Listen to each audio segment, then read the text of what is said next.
Dios, gracias hermano. Dios les bendiga, hermanos. Es un tremendo gozo estar aquí con ustedes. Es algo hermosísimo. Tenía muchos años de no venir por acá y se siente el clima tan rico, fríito. Y cómo está de grande la ciudad, ¿verdad? Bueno, las ciudades, porque tienen saturado ustedes aquí de gente. Así que aquí hay mucho que hacer para que se conviertan muchos al Señor, ¿verdad? Le doy gracias al Señor que me permite esta oportunidad. Venimos con un poco de lluvia, cabal nos recibió la lluvia, pero también la supimos disfrutar, ¿verdad? Qué bueno, qué bueno. Solo déjenme observarlos bien. Qué bien. Padre, en el nombre de Jesús, gracias por tu amor, tu misericordia, tu piedad, Señor, a la cual estoy apelando en este momento para que aquellos propósitos tuyos espirituales se cumplan en esta congregación, en todas las congregaciones aquí representadas, en todas estas ciudades circundantes, Señor, en el nombre de Jesús. Ayúdanos, Padre, para plantar una bandera apostólica que ondee a los cuatro vientos. En el nombre de Jesús, gracias Padre, gracias Hijo, gracias Espíritu Santo. Danos el entendimiento, abre nuestros ojos, oídos, corazón, boca, para poder bendecir con tu palabra. Amén, amén y amén. Denle un aplauso al Rey bendito. Pues yo quisiera, por lo icónico, por lo la tremenda importancia que tiene este acto que vamos a realizar hoy, quisiera dar una explicación breve acerca de cómo la Biblia nos narra acerca de la cobertura. Un tema por demás criticado, ¿verdad? Porque realmente cuando uno no ha recibido una revelación y la procesa solamente con el intelecto, se resbala, definitivamente, resbala. Pero cuando Dios da la palabra rema, entonces las cosas cambian, ¿verdad?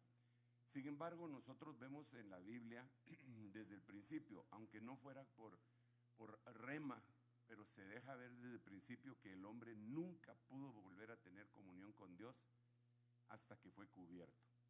¿De dónde sacó esa idea? Del libro de Génesis. ¿Por qué?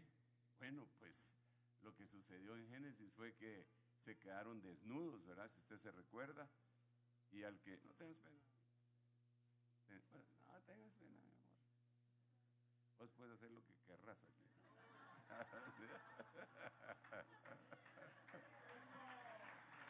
Ay, sí. Pues le estaba diciendo que como el hombre está desnudo y le sucede lo que le sucede y quiere cubrirse. Él quiere cubrirse, pero quiere cubrirse él mismo. Usted se recuerda, el relato bíblico se cubre con unas hojas de higuera que, hermano, los delantales, así dicen algunas versiones, ¿verdad? Con unos delantales de hojas de higuera se secaron. El ratito solo tenían el listón, ¿verdad? Ya no tenían nada, por gusto se cubrieron. Sin embargo, Dios mató un animalito para quitarle la piel y les hizo pieles, ¿verdad? Y esa fue la primera vez que el hombre se cubrió para poder tener relación con el Señor. Y a partir de ahí, nosotros vemos en la Biblia una serie de ejemplos, recordándonos que 1 Corintios 10 dice que todo lo que a ellos les sucedió es figura para nosotros, a los cuales nos han alcanzado los finales de los tiempos. Vemos a un Jacob que lo cubren con las vestiduras de su hermano mayor, que lo cubren con pieles de cabrito, pero siempre está la palabra cubrir, cubrir, cubrir. Cuando nos avanzamos hasta el libro de Isaías, dice: y sobre toda gloria habrá una cobertura, un dosel. Entonces, claro, el tema es amplísimo, pero yo quise detenerme en yo le puse la importancia del manto. Y para eso tenemos que explicar qué francamente era el manto. Y yo al analizarlo, al leer, al estudiar, me doy cuenta de lo que puse acá. El manto era un artículo de vestir que era el distintivo hebreo de la prenda de vestir exterior,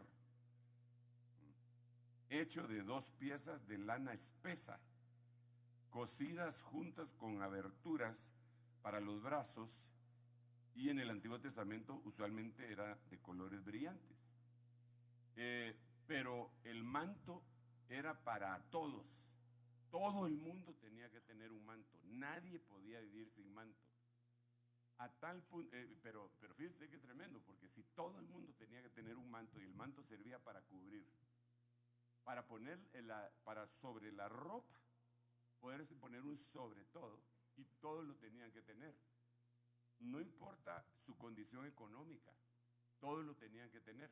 Y lo vemos acá en Éxodo, en la Biblia textual dice Éxodo 22, 26, si tomas en prenda el manto de tu prójimo, se lo devolverás a la puesta del sol. Interesantísimo esto, hermano, porque quiere decir que ¿cómo le iban a tomar en prenda el manto a alguien? Tenía que ser a cambio de. Era como una casa de empeño, por decirlo así, ¿verdad? En donde la gente llevaba algo de valor, le daban el dinero, y entonces cuando él tuviera el dinero, le devolvían lo que él había dejado. Allá en Guatemala, en la capital, teníamos una cosa que se llamaba la bola de oro, que ahí era donde llegaban todos a empeñar sus cosas, ¿verdad? Y entonces la pregunta del $1.000.000 es, ¿quién empeñaría las cosas?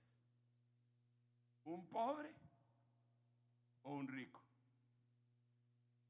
Pues obviamente un pobre, pero el rico ¿para qué va a empeñar si tiene? Entonces lo único que él tenía era su manto. Entonces él llegaba a una casa de préstamos y decía, mire, necesito dinero, le dejo mi manto. Y entonces el otro, según este versículo, le recibía el manto, le daba el dinero, y el otro lo tenía que devolver antes de que se pusiera el sol. Pero si no lo hacía, la orden era que aunque no lo hiciera, se le tenía que devolver el manto. Y cuando vemos el versículo 27 dice, porque él lo único que tiene para taparse, no va a poder dormir, sino, sobre todo si es en San Pedro.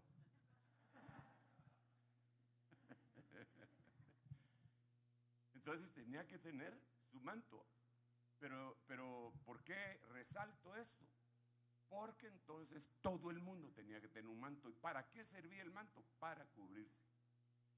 Entonces, todos los beneficios que tiene un manto en el sentido espiritual, pues definitivamente los podemos ver. Yo le voy a poner solamente unos 4, pero lo que quisiera es trasladarle cómo va a ser más efectivo ese manto. Espérenme un ratito, ya me voy a dar a entender. Digamos, beneficios del manto. Beneficios del manto. Ruth capítulo 3 versículo 9. Y él le dijo, ¿quién eres? Y ella respondió, soy Ruth, tu sierva. Extiende pues tu manto sobre tu sierva, por cuanto eres pariente cercano. Yo creo que este es un texto ampliamente conocido por muchos cristianos. Quizá uno que otro pues no lo conocerá, pero la mayoría sí lo conocemos.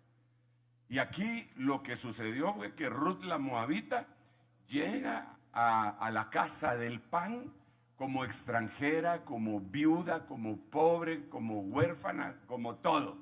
No tenía nada. Y de repente ella entiende que hay alguien que le puede hacer el levirato, es decir, que la puede redimir, el que se puede casar con ella. Y el que lo puede hacer es dueño de un campo. Pero la cosa está que el poder del manto es hacerla su esposa. Entonces aquí ya se pone cardíaca la cosa.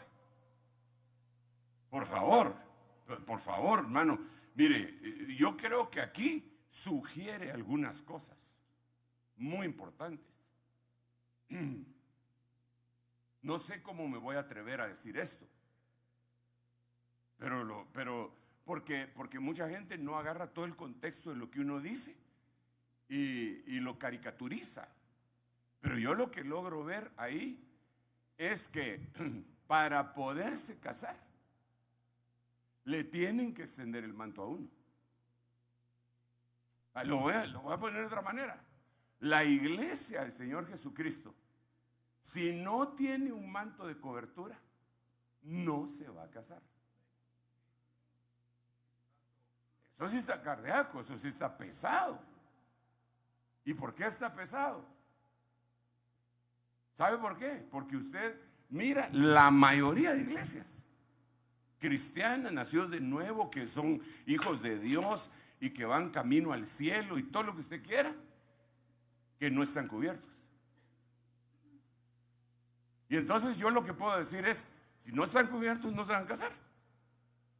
Y ahí es en donde nosotros podemos entender cuando en el Cantar de los Cantares dice 60 son las reinas, 80 las concubinas y las doncellas sin número, pero solo una es la paloma, es la amada, es la que la dio a luz su mamá. Hasta eso pone.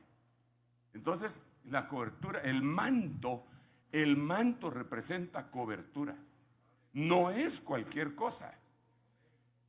Y ella lo sabía, y cuando él se estremeció al sentir que una mujer estaba a sus pies, le preguntó: ¿quién eres? Ella tenía identidad y le dijo: yo soy Ruth. Pero note usted entre paréntesis que no le dijo: yo soy Ruth la Moabita, porque Ruth la Moabita implicaba maldición, porque Moab tenía maldición por 10 generaciones. Ella le dijo: yo soy Ruth, tu sierva.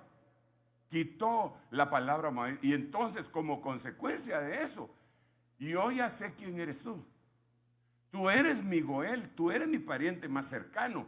Es como que la iglesia diciéndole a Jesús: yo sé quién soy y sé quién eres tú. Y tú prometiste que te ibas a casar. Tú dijiste que eras la cabeza de la iglesia, la cual es tu esposa. Así que, Señor, extiende el borde de tu manto sobre mí, porque eres mi pariente cercano. Ahora, eso es importante. Que yo solamente le quiero dar unas pinceladas ahí, solo un par de pinceladas, porque quiero ir un poco más allá para ver cómo va a funcionar adecuadamente esto. Como le dije, le voy a leer otro versículo siempre del manto. Éxodo capítulo 12, versículo 34.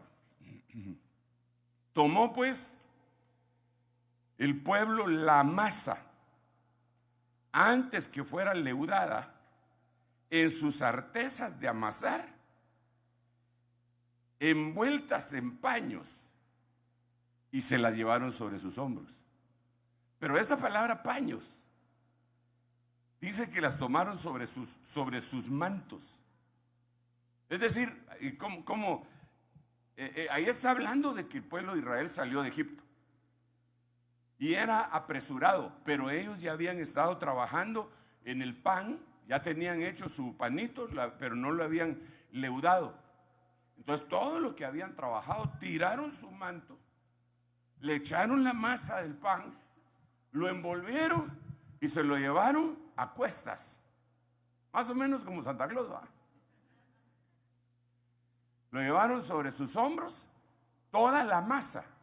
Pero ¿dónde se lo llevaron? En el manto. ¿Y para qué servía el manto? Para cubrir. Y si servía el manto para cubrir, ¿por qué también servía para cazar? Y si servía el manto para cubrir, ¿por qué también servía para llevar la masa, el pan, la comida no leudada, lo que no tenía leudo? Y eso nos habla de alimento. Entonces ahora yo relaciono manto con casamiento. Ahora relaciono manto con comida, pero con comida fresca. Entonces esa es otra cosa que tenemos que analizar, que cuando hay un manto, cuando la gente está cubierta, hermano, fluye la palabra, fluye y a veces no. Mire, yo he visto esto por mucho tiempo, que terminamos hablando lo mismo sin habernos oído. Que cuando uno dice algo y le dice, hermano, mire, bueno, ahora es con más frecuencia por los medios de comunicación que tenemos, ¿verdad? Que por internet se puede oír, qué sé yo, pero es una sola voz, pero no es que uno le imponga algo a la gente, sino que es el mismo espíritu que empieza a fluir en todos y todos van empezando a ver la palabra, a ver el rema en su manto. Voy a decirle otro más. Hasta aquí voy a decirle. Después vamos a hablar de otras cositas. Mateo 9:21. Este es famosísimo, ¿eh? Pues decía para sí, si tan solo toco su manto, sanaré. Usted ya sabe de quién estamos hablando, ¿eh?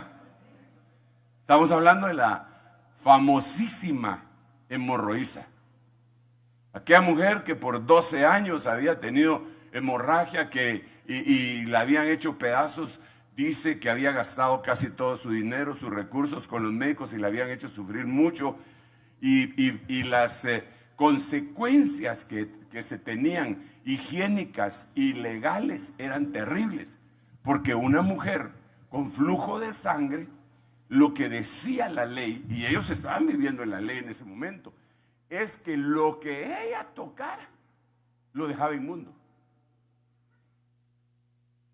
El lugar en donde ella se sentaba lo dejaba inmundo hasta el atardecer. Pero hermano, eso era pues 4 días o 5 al mes. Pero ella tenía 12 años. Ella tenía 12 años que solo medio. Y en 12 años, hermano, usted sabe que por ahí dicen que en pueblo pequeño, no sé qué más dicen, ¿verdad? O sea, ¿por qué le estoy diciendo esto? Porque ya 12 años. ¿Usted cree que el resto de la gente no sabía que ella tenía esa enfermedad? Porque los primeros 6 meses tal vez no. Ya el primer año la empezaron a ver toda anémica. Porque estaba perdiendo sangre constantemente. Ya de repente uno de los médicos soltó la lengua y contó lo que esa mujer tenía. Todo el pueblo la miraba como una inmunda. No podía tocar a nadie. Por eso yo siempre he creído que esta mujer se tiró al piso. Porque no la lograron ver. Yo siempre he creído que ella no pasó. Disculpe, con permiso, tengo que tocarle el manto al Señor. Disculpe, hágase a un lado. No, hermanos, si todos estaban arremolinados alrededor del Señor Jesucristo.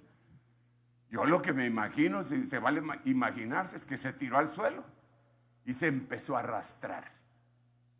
Y ahí le tocó todos los pies inmundos y los dejó inmundos a todos los demás, ¿verdad?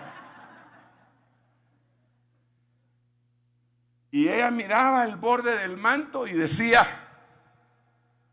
si tan solo tocar el borde de su manto, quedaré sana. Qué cosa tremenda. Nosotros con mi esposa conocimos a una hermanita que se llamaba Carlotía. Carlota, pero le decíamos hermana Carlotía, le decíamos. Y esta hermana vivía en el Petén. Y ahí fue un evangelista norteamericano en determinada época. Fue a hacer una campaña. Y ella tenía varias enfermedades. Ella tenía cáncer. Ella tenía una cosa, según me recuerdo yo, dentro de los males, porque tenía varios, una cosa que se llamaba elefantiasis, me parece. Y dice que los tobillos, piernas se le ponían así y supuraba un olor fétido a tal punto que no la dejaban dormir en su casa, sino que la sacaban a dormir al garage, porque ahí estaba ventilado. No me recuerdo qué otras 2 enfermedades, eran como 4 o 5 enfermedades. Y entonces nos contaba la hermana Carlotía, cuando nosotros la conocimos era una ancianita, ¿verdad, mamá? Bien amorosa, una bendición, ese tipo de personas que Dios levanta allá cada cuando, ¿va? Sí, no son muy frecuentes, hermano. Y esa hermanita, llegaron todos los del pueblo. Hay una campaña, se está sanando la gente, vamos, vamos, vamos, hermana doña Carlotía, la vamos a llevar. Y ella dijo, díganle al licenciado. El licenciado era su esposo, ¿va? Díganle al licenciado si puedo ir. Y se lo llevaron a convencer. Él no mucho quería, pero lo convencieron. Déjenos, nosotros la llevamos y la traemos y todo. Por favor, por favor. Entonces se la llevaron, casi cargada, ¿verdad? Como aquellos 4 amigos que llevaron al cuadrapléjico, ¿va? Y cuando llegó a la carpa, se desconectó de la realidad. Y el hombre estaba predicando este pasaje: si tan solo tocar el borde de su manto, sanaré. Entonces ella se desconectó de la realidad porque tuvo una visión. Y la visión que tuvo fue los pies del Señor y el manto. Entonces se soltó de las que lo llevaban e hizo un esfuerzo y empezó a arrastrarse caminando para tocar algo que solamente ella estaba viendo. Todos al derecho esta vida está loca, ¿va? Porque imagínese que pase desde allá y usted no mira nada y ella vaya. Ay, hermano, el diácono, agárrenla.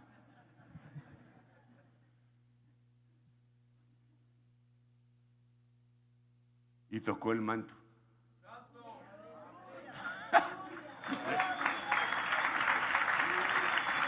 Terrible. Tremendo. Inmediatamente se sanó. Inmediatamente. Porque usted sabe que a veces las sanidades se dan paulatinamente, ¿va? No, ella no, así. ¡Pau! Se terminó el culto. Fue una locura porque todos sabían lo que ella tenía. Y ella empezó a cantar y a gritar y a brincar. Y se deshizo el culto. Todo el mundo salió corriendo. Y llegaron con el esposo. Licenciado, licenciado, el señor sanó a su esposa. Se murió él antes que ella. Sí, porque cuando yo la conocía se llamaba Carlota, viuda de Juárez. Así era, va, mamá. O sea, la sanó el Señor, de veras, nosotros la conocimos, extraordinario. Pero el punto a donde voy es que entonces el manto que sirve para cubrir, sirve para casarse, sirve para llevar comida y sirve para sanar enfermedades que nadie puede sanar. Es una de las bendiciones, pero que yo la estoy viendo ahí en la Biblia, no me la estoy imaginando. Pero entonces, y así podríamos seguir diciendo algunas otras cosas que son del manto. Yo quiero el manto del Señor, definitivamente, ¿verdad? Y déjeme decirle, y vuelvo otra vez a la carga, que hay gente que se burla de eso, pero se están burlando, y que son cristianos, dicen ellos, se están burlando de la Biblia y de la experiencia extraordinaria de gente. Porque yo le podría seguir diciendo, ¿y dónde dejamos el manto de Elías? Que lo dobló Eliseo y le pegó al río Jordán y dijo, ¿dónde está el Dios de Elías? Y se abrió el río Jordán otra vez. El río Jordán se ha abierto varias veces. La primera vez que se abrió fue con el arca del pacto. Los pies de los sacerdotes se pararon en la orilla y se abrió el río Jordán y pasó todo el pueblo en seco.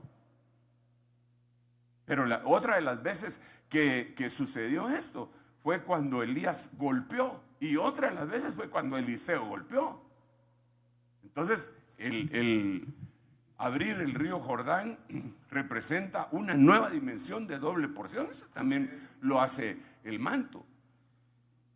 Ahora, la pregunta del $1,000,000. ¿Por qué no todos los que dicen que tienen manto tienen todas estas cosas que estoy diciendo? Que no fueron muchas, solo le dije como 4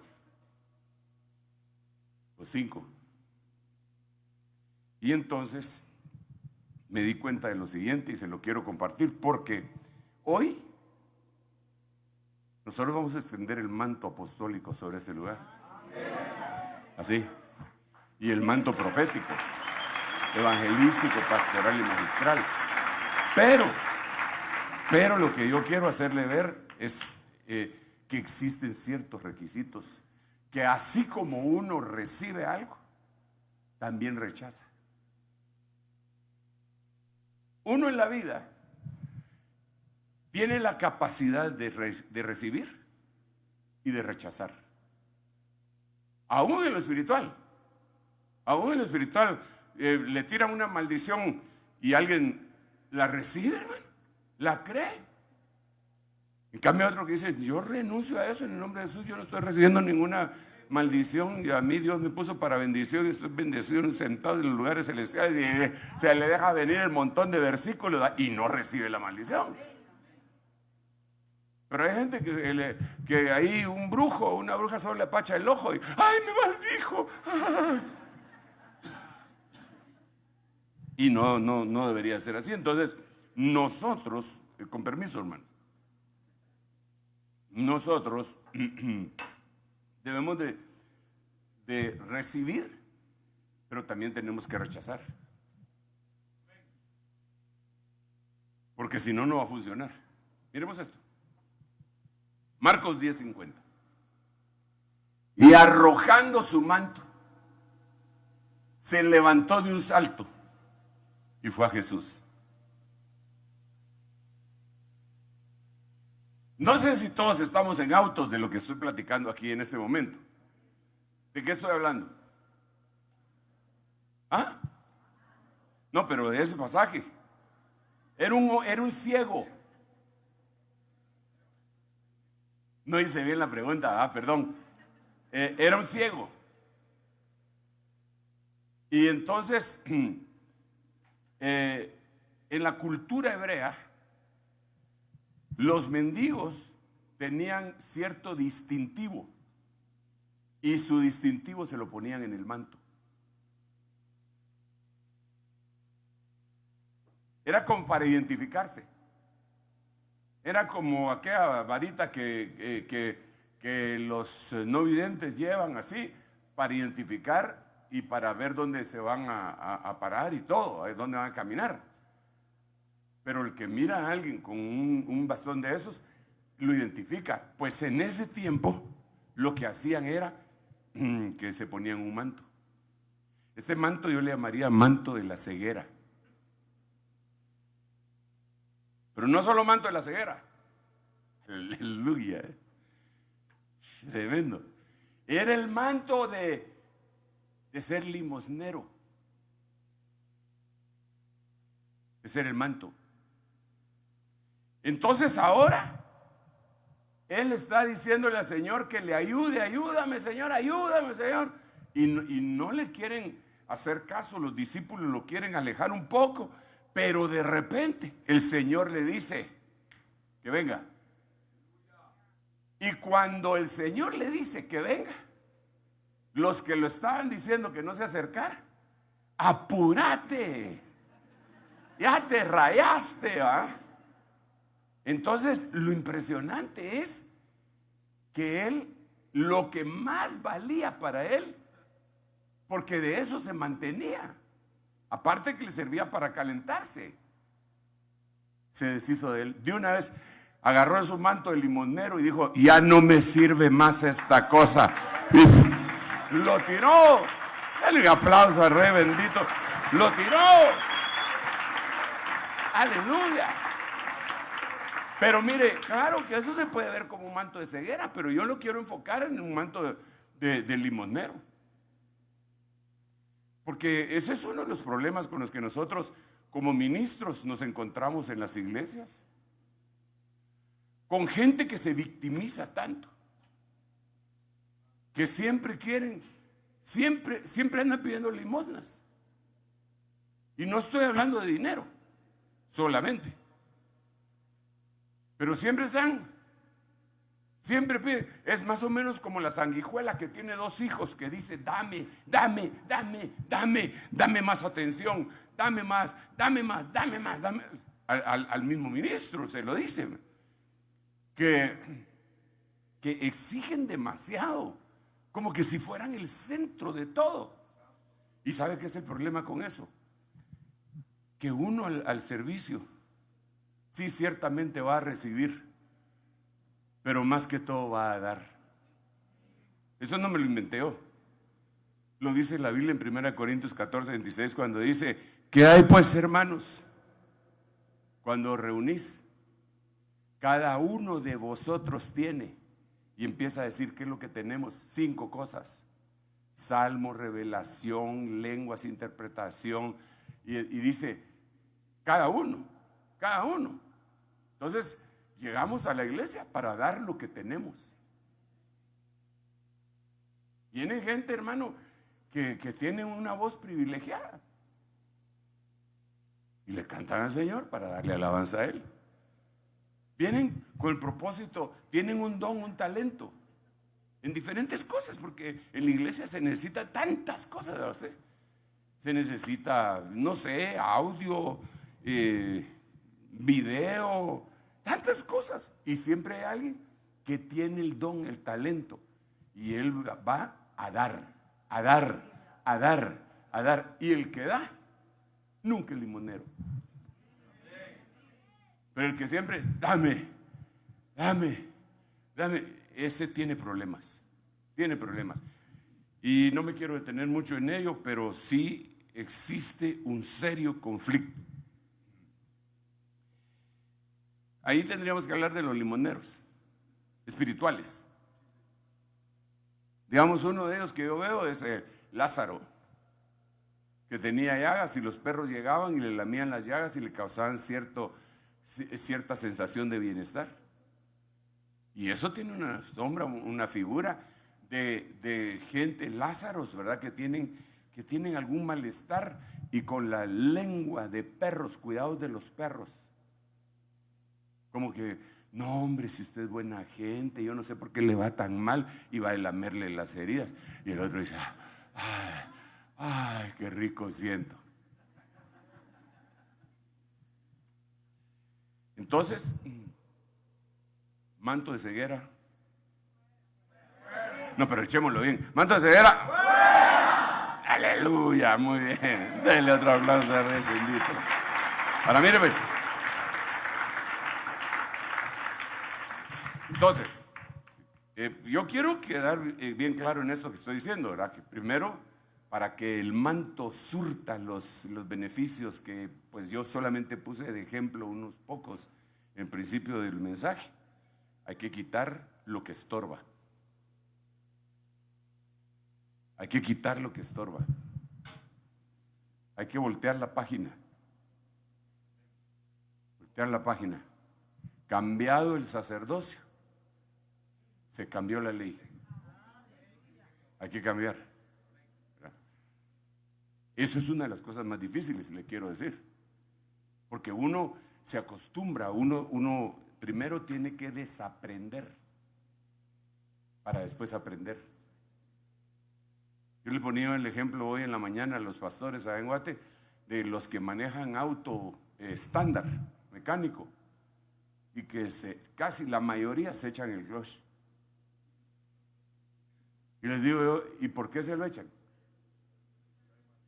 Porque se acostumbraron a manejar con el pie izquierdo sobre el clutch, no metiéndolo, porque si no, no avanzaría el carro, pero ahí lo tienen y se va desgastando.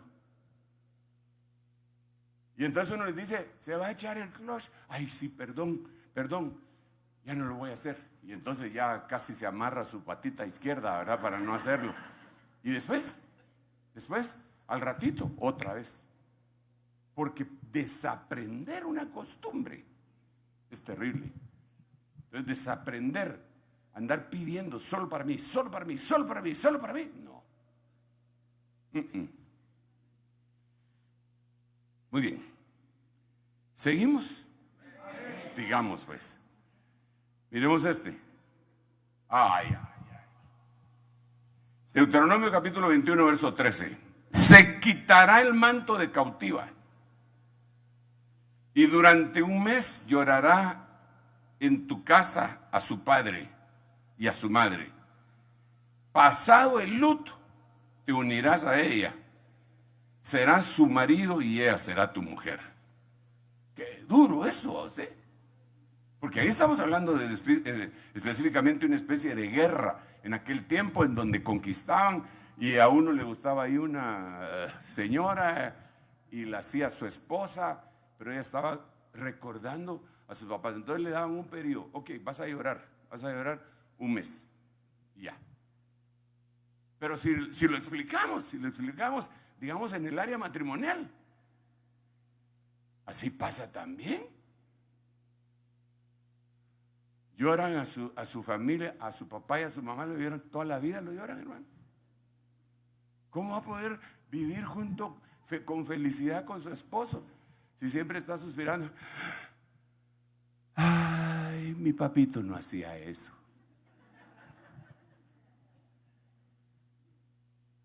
Y comparándolo, ¿no? Llóralo un mes. Y después, pues tiene que seguir la vida, ¿verdad? Bueno, pero le quiero decir otra cosa, porque esa es otra arista del versículo. Este es un manto que se llama de cautiverio. Entonces, aquí me quiero detener un momentito, pero no mucho, no se preocupe. Mire, ¿cómo será este manto de cautiverio? Sí, me aguantará esta, sí, ¿verdad? Eso espero. ¿Cómo será ese manto de cautiverio? ¿Qué cautividad podemos tener nosotros?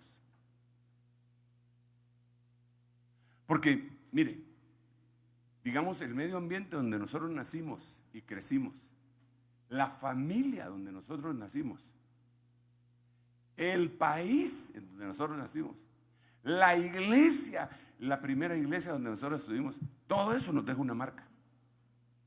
Y si la marca esa no es buena, es una especie de cautiverio, porque vienen a ser como costumbres, otra vez la misma cuestión. Entonces, tenemos que batallar contra la cautividad. Nosotros no podemos ser cautivos, no debemos ser cautivos. Y yo quiero pedirle a usted que me aconseje, hermano. ¿Cómo hacemos para no ser cautivos?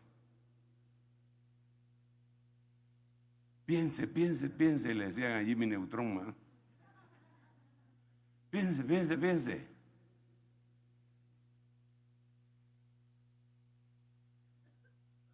San Juan capítulo 8. Y dijo Jesús a los judíos que habían creído en él: ahora bien, si vosotros permanecéis en mis palabras, si mis palabras permanecen en vosotros, conoceréis la verdad, y la verdad os libertará. ¿Y qué dijeron ellos?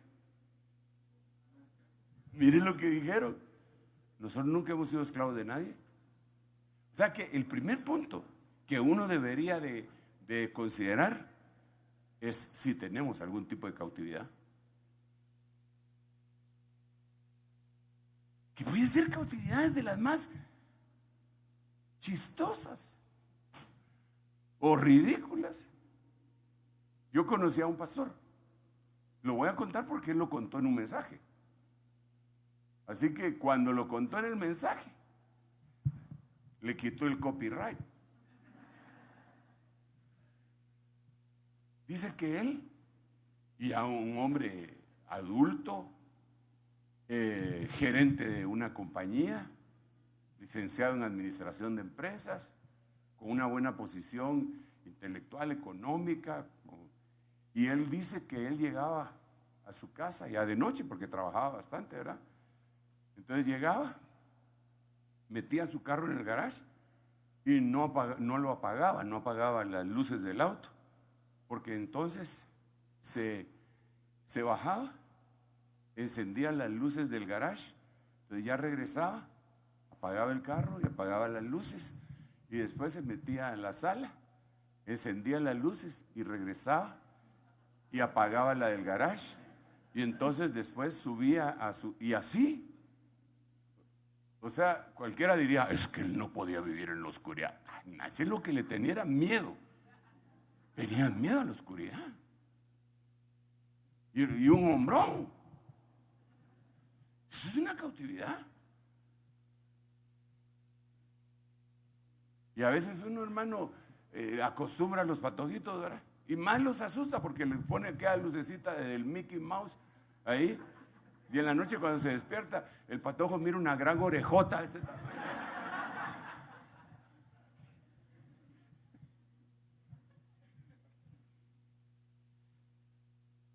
Conocí a otro hermano, de aquellos así, tremendos hermano, muy sincero, muy fuerte. Y este hermano todavía andaba armado. Y entonces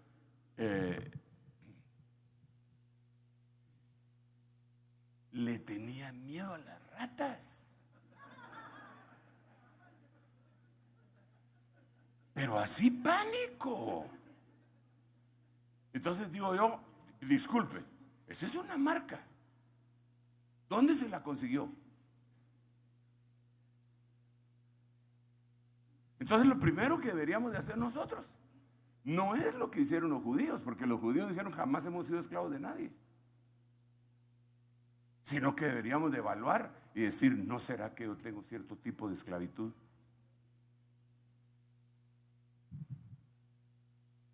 Y ahí entra un montón de cosas, porque puede ser esclavitud de diferentes cosas. Hasta puede ser esclavitud del trabajo. Es workaholic o trabajólico, pues. Trabaja. ¿Y por qué? Tenía otro hermano. Mire, pues solo conocí a otro hermano que tenía sus centavos. Y de repente él empezaba a contar que en su niñez eran varios hermanos. Y solo les ponían frijol, pero no así volteado ni nada, sino que solo el juguito del frijol. Y que todos los hermanos tenían que meter una tortillita ahí, ¿verdad? Y para comer tortilla con frijol. Entonces él decía, entre broma y broma, decía, tengo miedo a ser pobre, decía. Así decía. Ese hermano siquiera tremendo. Pero no habrán cautividades, hermano. Porque si tienes una cautividad, hay que detectarla. Y entonces quitarte ese manto, quitará el manto de cautiva. Entonces los beneficios que le mencioné de los mantos van a fluir poderosamente en su vida. Miremos otro versículo. Ay, este es gruesísimo también. Yo visto de luto a los cielos y les pongo un saco como manto. Claro, entonces yo de aquí entiendo que hay un manto de luto. Entonces hay un manto de cautividad, pero también hay un manto de luto. Y ese es más complicado, hermano. Y es difícil que uno verdaderamente lo logre asimilar. Otra vez vuelvo a la carga que nosotros deberíamos de evaluar esta situación. Le voy a poner ejemplos, ahora no de hermanos que conozco, pero de casos que sí se dan. Una mujer ¿Qué esperando bebé?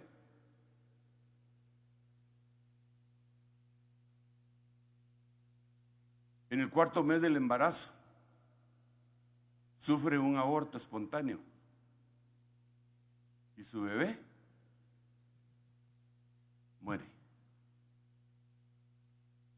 Y aunque no estaba totalmente formado, faltaban algún tiempo, eso le causó un dolor tremendo a ella.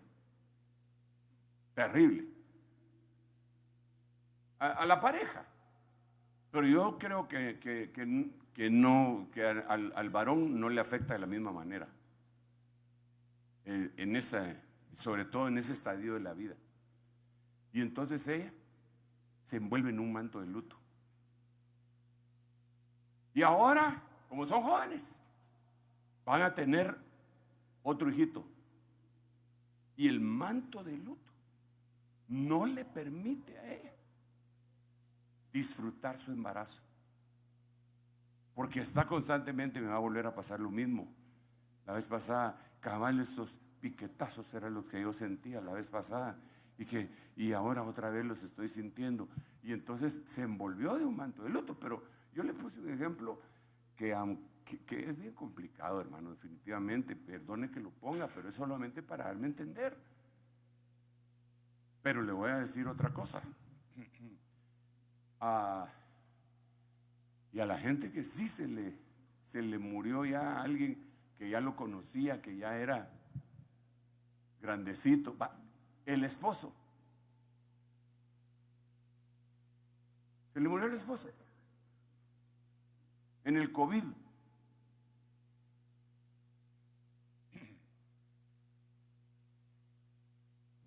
Y es relativamente joven.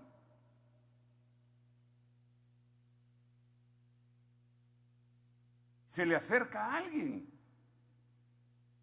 para cortejarla. Dice, no, reprendo al diablo. Reprendo al diablo. Porque su esposo ya se fue.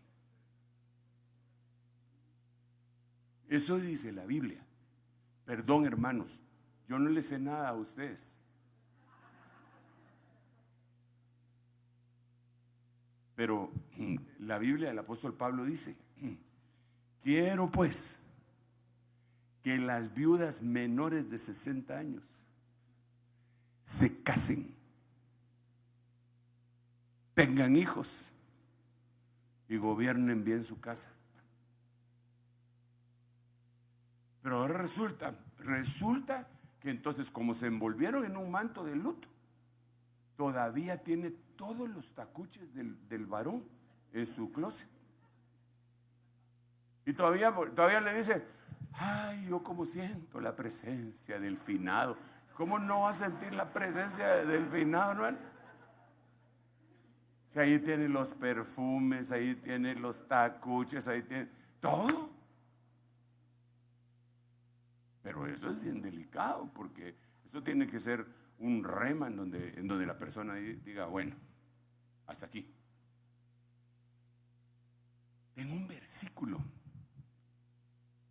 pero no sé dónde está. Tal vez alguno de ustedes me ayuda. Este es cuando Abraham le compró el campo al efrateo, en donde iba a sepultar a Sara. ¿Cómo es que se llama ese campo?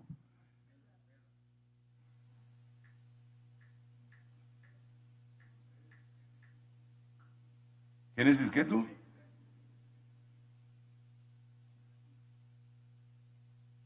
Sí, vamos a ver.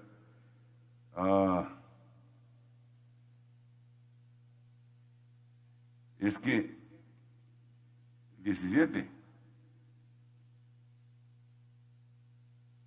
23, 17 dijiste. No, es que el versículo que busco es un versículo en donde dice, aquí está. Mire pues, yo soy extranjero y peregrino entre ustedes. denme en propiedad una sepultura entre ustedes para que yo pueda sepultar a mi difunta y separarla de mí. Separarla de mí. ¡Ja! Pero hay unas hermanitas tan celosas, hermano, que le dicen al marido: si yo me muero y vos se te ocurre, tengo a jalar las canillas en la noche, vas a ver. Peiscarte vengo. Pero miren lo que está diciendo Abraham. Puede ser que nosotros no lo consideremos adecuado, pero está en la Biblia. ¿Y qué hizo Abraham después de eso? ¿Se casó? ¿Se casó o no se casó? 3 mujeres tuvo. ¿Cuáles fueron? Agar, Sara, Setura y Setura. Y con la última tuvo 5 hijos.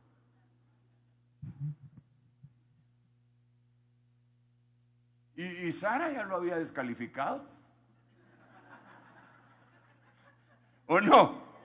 Porque Sara había dicho: ya voy a creer que mi marido va a tener otra vez deleite. No sabe ni lo que está diciendo ese ángel. ¿Y tuvo 5 hijos con la otra? Bueno, pero ya me salí del tema, ¿eh? El punto, mis estimados hermanos, es que no puedes vivir de luto. Sobre todo si la persona que falleció, que se fue, hija de Dios, un hijo de Dios, en la presencia del Señor, tú te quedaste aquí. Claro. Porque de una vez tengo que hacer la aclaración, porque en el hotel me van a preguntar: ¿y vos qué harías?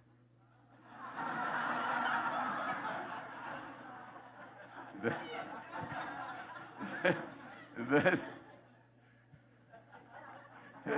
tranquilo. No, yo pienso, hermano, que en el caso, pero cada quien tiene su rema, ¿eh? Ella y yo tenemos 51 años de estar juntos. Y a través del tiempo, ella ha aprendido a tolerarme a mí. Y a través del tiempo, yo he aprendido también a tolerarla a ella, aparte del amor. Entonces, yo digo, pues, a los que se casan otra vez, digo: esto sí que tiene valor, ¿va usted? Otra enseñanza de 50 años, ya no lo aguanto. Mejor de casa. Bueno, pero cada quien es cada cual. ¡Fuera el luto en el nombre de Jesús! Denle un aplauso al Rey bendito.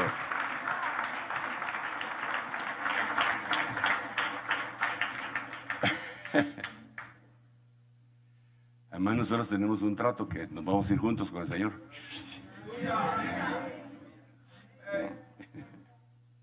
Miremos otro. Oh, este es tremendo. Isaías 25:7.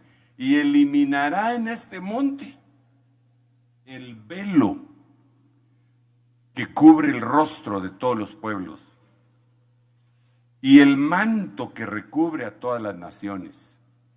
Ahora, cuando se habla de naciones, generalmente, y sobre todo, digamos, en las Biblias en inglés, es una palabra que se dice heathen, que quiere decir pagano.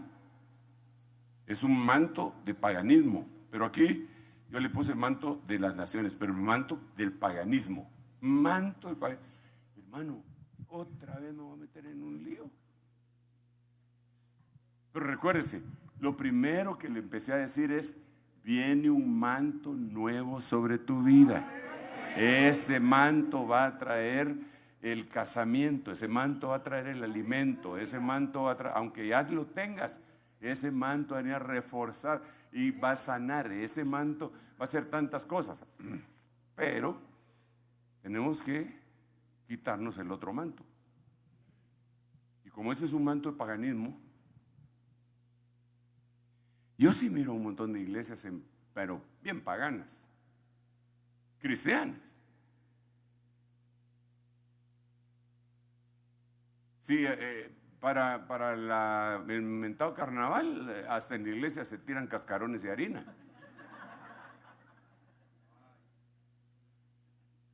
Son tremendos, hermano. Si es el 31 de octubre, hay que disfrazar a los muchachitos, pobrecitos, para que, como no los dejamos salir a la calle, entonces aquí que vengan a pedir dulces a la iglesia. ¿Cómo hacer eso?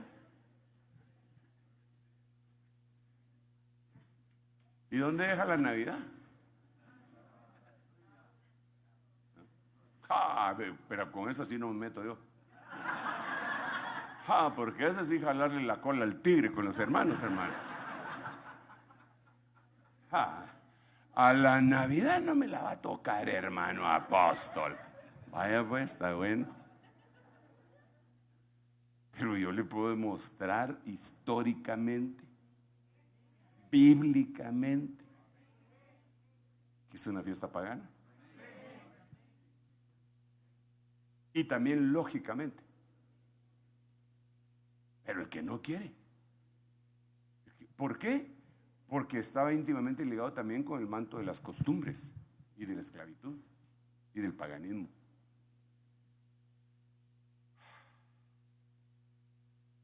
Todos tenemos reminiscencias, hermano. Travesuras de pequeñitos que hacíamos y todo. Como era la noche que nos dejaban libres por toda la colonia y un poco más allá. Yo me recuerdo, hermano, que éramos unas chinches con mis compañeritos así chiquititos, paquetes de cohetes, hermano, le tirábamos así debajo de las cantinas. ¡Fau! Y salíamos corriendo. Imagina. Todos los pobres bolos pensaban que... O sea que hay reminiscencia, ¿verdad usted? Pues nosotros no podemos estar viviendo del paganismo, no. Y no solo eso, sino que situarlo como que fuera algo que es de Dios. Eso es lo peor. Bueno, pero sigamos mejor. Bueno, híjole, ya se fue el tiempo. Entonces vamos a orar. Espérenme un ratito. Este es tremendo. Josué capítulo 7, verso 21. Cuando vi entre el botín un hermoso manto de cinar y 200 siclos de plata y una barra de oro del peso de 50 siclos, los codicié y los tomé. Y aquí están escondidos en la tierra dentro de mi tienda con la plata debajo. Ese es el manto babilónico. Ahí se expresan muchas cosas, pero Babilonia, una de las cosas que más se relaciona es, como viene de Babel, confusión. Es el manto de la confusión. Y ahí fue donde se dividieron los idiomas, ahí fue donde terminó la comprensión. Eso fue terrible. Entonces, ¿qué es lo que vamos a hacer hoy? Pues vamos a extender el manto apostólico. Que Dios en su misericordia me ordenó hace 26 años. Hace 40 y pico de años, no sé si son 47, algo así, empecé el ministerio magistral, maestro de la palabra, enseñando y todo. Hace 37 años empecé el ministerio pastoral, pero hace 26 años, parte de esos dos grandes, preciosos privilegios que Dios me dio, empecé el ministerio apostólico. Y aquí está mi esposa, pastor. Entonces ella me decía, Sergio, ni cuenta se dio, creo yo. Y cuando el constante llamar por mi nombre me despertó, me dijo, cubrime. Sergio, cubrime. Entonces era apostólica, profética, evangelística, pastoral y magistral, que ondee a los 4 vientos. Y para eso le quisiera pedir a mi hermano pastor, su señora y su equipo, sus hijos, que si pueden venir acá para poder orar por ellos en el nombre de Jesús, extender el manto de cobertura. ¿Me ayudas, mamá? Aquí arribita, para orar también por hermana, en el nombre de Jesús. Gracias, Señor, gracias. ¿Dónde están el resto de los gentiles? Aleluya. Claro, son los representantes de todo el pueblo, de toda la oficialidad, desde luego, ¿verdad? Entonces vamos a, ay, qué pena, vamos a orar. Padre, te doy muchas gracias por la vida de mis hermanos, gracias por el ministerio que tú les has entregado, Señor. Gracias, Señor, porque a través del tiempo han estado pegados, ligados a ti, Señor, constantemente, tratando por todos los medios de cumplir con aquello que a ellos se les ha hecho rema y que ellos aprendieron desde el principio. Señor, te doy gracias por permitirme ahora venir a extender este manto apostólico del Ministerio Ebenecer sobre sus vidas. En el nombre de Jesús, Señor, permite que fluya poderosamente tu palabra, tu revelación, tu gracia en cada uno de mis hermanos. Ayúdales a cada uno de ellos, sus familias, sus hijos, en el nombre de Jesús. Y aquellos que son parte, que forman parte, Señor, del ministerio como ayudas ministeriales, en el nombre de Jesús. Bendíceles y bendecimos a esta congregación y le anunciamos a las potestades que esta congregación está cubierta apostólicamente, proféticamente, evangelísticamente, pastoral y magistralmente, que ondee la bandera tremolante en el nombre de Jesús.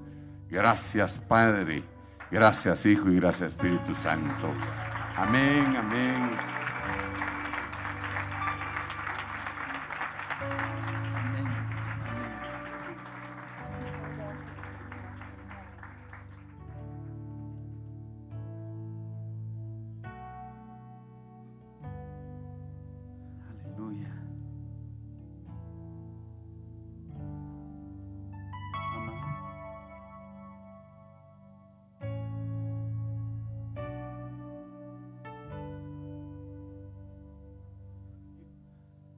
Gloria a Dios.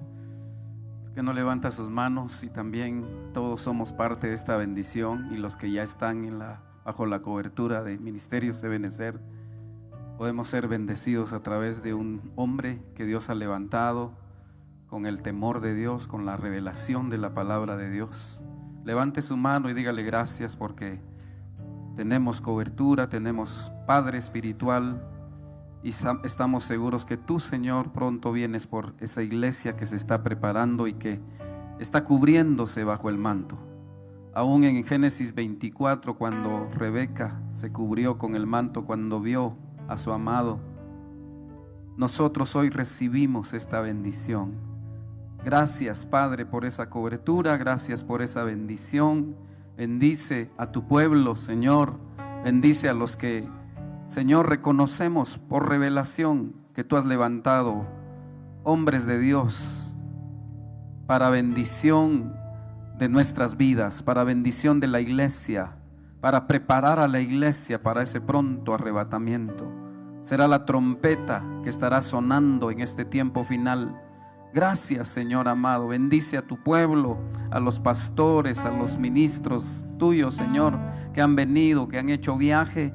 Señor, que tu mano los bendiga, nos regrese con tu paz, con tu bendición a cada uno. Gracias por esta noche, Padre, gracias porque hemos sido bendecidos con tu palabra. Hermano, usted que está bajo el manto de cobertura espiritual, reciba sanidad, reciba el anillo de la promesa de que Dios, el Señor, está preparando a su amada para el pronto arrebatamiento, para el pronto encuentro con su amado. Dígale gracias, gracias porque tenemos una esperanza bienaventurada. Gracias, Señor amado, en el nombre de Jesús. Bendice, bendice a tu pueblo, bendice, Señor. Gracias por el ministerio de alabanza que tú has levantado en este lugar. Te damos toda la gloria a ti, Padre. Bendice a todos los hermanos en las iglesias, en los lugares. Que esta bendición pueda, Señor, llegar hasta los lugares donde tus hijos han venido a recibir esa bendición tuya, mi Padre Santo, a través de las coberturas, de los ministerios que tú has levantado. Gracias esta noche, en el nombre poderoso de Jesús. Gracias, Padre bendito. ¿Cuántos le pueden dar un aplauso al Señor? Aleluya. Puede sentarse un ratito, que Dios lo bendiga con todo el corazón.